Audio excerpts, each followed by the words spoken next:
You can and you will get through it. On today's episode, the 1 Year Life Challenge.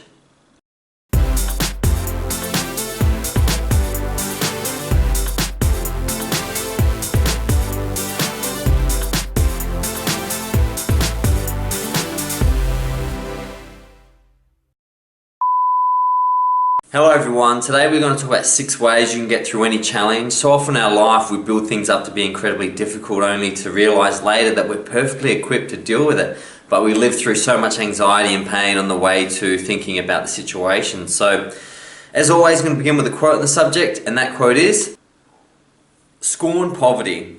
No one is as poor as he was at birth. Scorn pain. Either it will go away or you will. Scorn death. Either it finishes you or it will transform you. Scorn fortune. It has no weapon to which strike your soul." Seneca, the great Stoic poet from the Roman era. So what Seneca's really saying there is that the problems that come into your life are manageable, and if they're not manageable, they'll kill you, therefore you don't have to manage them. And I know it may seem a very interesting philosophy, however, it serves you very, very well, because ultimately stress, pain, and anxiety is the real biggest killer. The top 3 causes of death in the Western world are all stress related. And heart disease, cancer, and inflammation diseases, at the backbone is stress. So you can decide to live a life where you are slowly killed by stress, or live a life that you really truly live without the fear of these things coming true.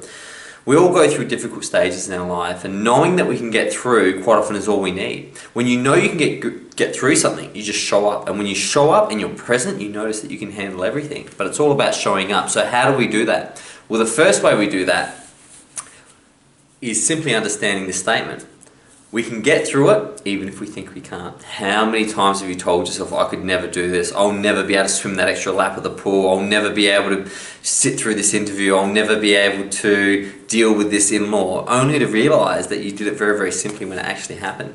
Knowing the difference between what you can achieve and what you think is really important. Your brain will tell you all sorts of crazy stuff. People who are on, drink too much might think they can fly. It doesn't mean they can fly. So we're starting to understand that the mind has no credibility. All credibility lies in the present moment.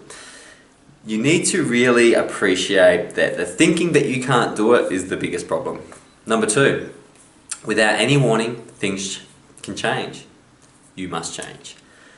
When things happen, they happen instantly. People often say to me, Brad, I'm single and I want to be in a relationship and I've been stressing about it. And I quite often say to them, you don't have to stress, because the minute you're in a relationship, you're instantly in a relationship.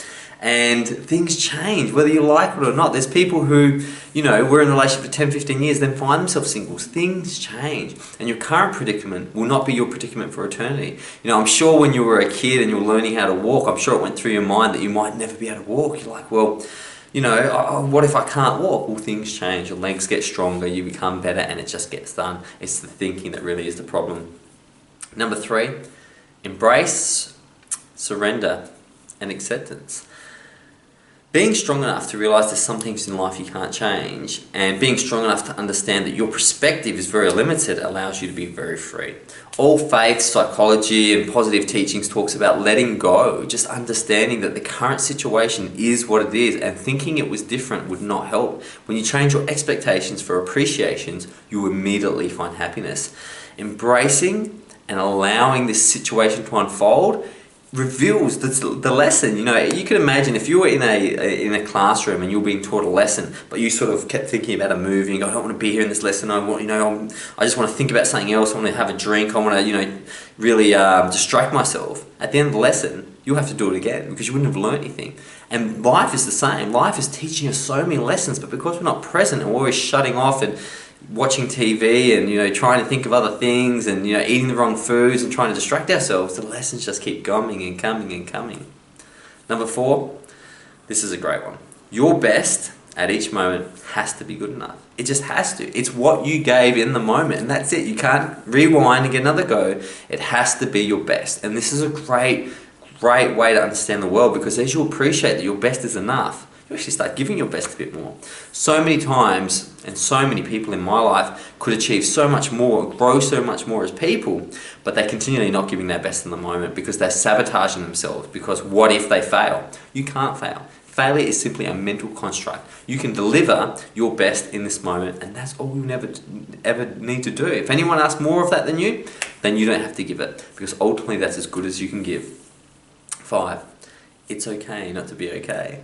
There's not a single human being that has lived their life without challenges and difficulty. Even the individuals we put on pedestals like Jesus and Buddha, for example, went through the worst pain. Buddha, almost starved himself to death. Jesus was crucified.